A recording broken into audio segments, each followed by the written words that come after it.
टी20 world cup 2020 की champion कौन बनेगी, पाकिस्तान या इंडिया। तो आइए आपको इस वीडियो में दोनों टीमों का आपस में टॉप 5 खिलाड़ियों का कंपैरिजन करेंगे। कौन सी टीम टी20 वर्ल्ड कप 2020 में सबसे ज़्यादा खतरनाक रहने वाली है, तो मुकम्मल तफसील के साथ आप लोगों को इस वीडियो में बताते हैं। लेकिन उससे पहले मेरे प्यारे भाइयों, अगर आपने अभी तक चैनल को सब्सक्राइब नहीं किया तो बराए मेहरबानी फ्री में चैनल को सब्सक्राइब कर दें और साथ लगे बेल आइकन को जरूर इनेबल कर दीजिए ताकि क्रिकेट से जुड़ी हर खबर सबसे पहले आप लोगों को मिलती रहेगी।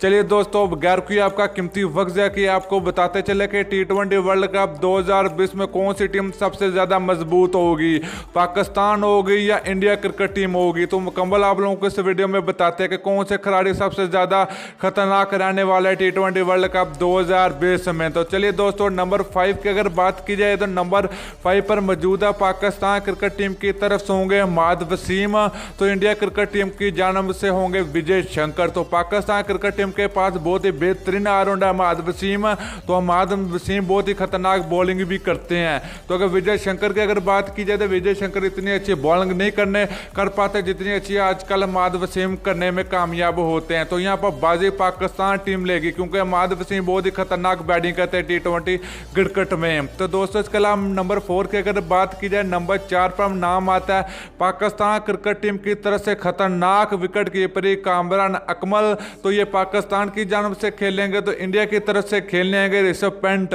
तो ऋषभ पंत बहुत ही खतरनाक विकेट कीपर है, मगर कामरान बहुत ही खतरनाक बल्लेबाजी भी करते हैं टी20 क्रिकेट में। तो यहाँ पर कंपैरिजन नहीं किया जाता क्योंकि कामरान अकमल बहुत ही बेहतरीन परफॉर्मेंस दिखा रहे हैं टी20 क्रिकेट में। तो आजकल ऋषभ पंत की परफॉर्मेंस कुछ अच्छी नहीं जा रही। तो यहाँ पर पाकिस्तान टीम बाजी ले गई है क्योंकि कामरान अकमल बहुत ही खतरनाक है।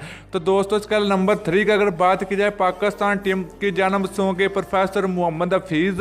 तो इंडिया की जानब से खेलने आएंगे केदार जाधव। तो केदार जाधव इतनी अच्छी बॉलिंग नहीं करने में कामयाब होते जितनी अच्छी आजकल प्रोफेसर मोहम्मद हफीज करने जा रहे हैं। तो दोस्तों, यहाँ पर कंपैरिजन नहीं किया जाता क्योंकि पाकिस्तान टीम के प्रोफेसर मोहम्मद हफीज एक सीनियर प्लेयर हैं, तो केदार जाधव एक जूनियर प्लेयर है क्योंकि इसके पास काफ़ी ज़्यादा प्लान होता है मोहम्मद हफीज के पास। ये बहुत ही खतरनाक बल्लेबाजी भी करते हैं।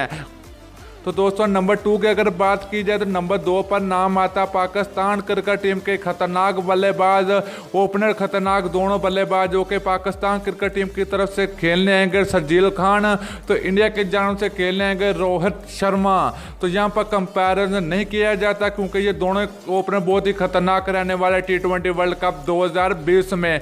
तो रोहित शर्मा भी बहुत मजबूत और पाकिस्तान क्रिकेट टीम की जानब से शर्जील खान बहुत खतरनाक रहने वाले हैं। तो दोस्तों, नंबर 1 की अगर बात की जाए तो दोनों टीमों के कैप्टन होंगे जो कि बहुत ही खतरनाक बल्लेबाजी करते हैं। तो पाकिस्तान क्रिकेट टीम की जानब से कप्तानी करने जा रहे हैं बाबर आजम। तो इंडिया की जानब से होंगे विराट कोहली। तो यहाँ पर कंपैरिजन नहीं किया जाता क्योंकि बाबर आजम और विराट कोहली ये दोनों ही बहुत ही खतरनाक हो सकते हैं टी20 वर्ल्ड कप 2020 में। तो दोस्तों, ये थे टॉप 5 खिलाड़ियों का कंपैरिजन। तो आप लोगों ने नीचे कमेंट सेक्शन में कमेंट करके जरूर बताना कि टी20 वर्ल्ड कप 2020 में कौन सी टीम सबसे ज़्यादा खतरनाक रहने वाली है, पाकिस्तान या इंडिया। तो आप लोगों ने नीचे कमेंट सेक्शन में कमेंट करके जरूर बताना कि टी20 वर्ल्ड कप 2020 जो कि ऑस्ट्रेलिया में खेला जाना है, जो कि पाकिस्तान और इंडिया क्रिकेट टीम जो कि ग्रुप में शामिल नहीं है। तो अगर पाकिस्तान क्रिकेट टीम सेमीफाइनल में पहुंच गई तो इंडिया से मुकाबला हो सकता है। तो दोस्तों, वीडियो अच्छी लगे लाइक और शेयर जरूर कर दीजिए। अगली वीडियो तक के लिए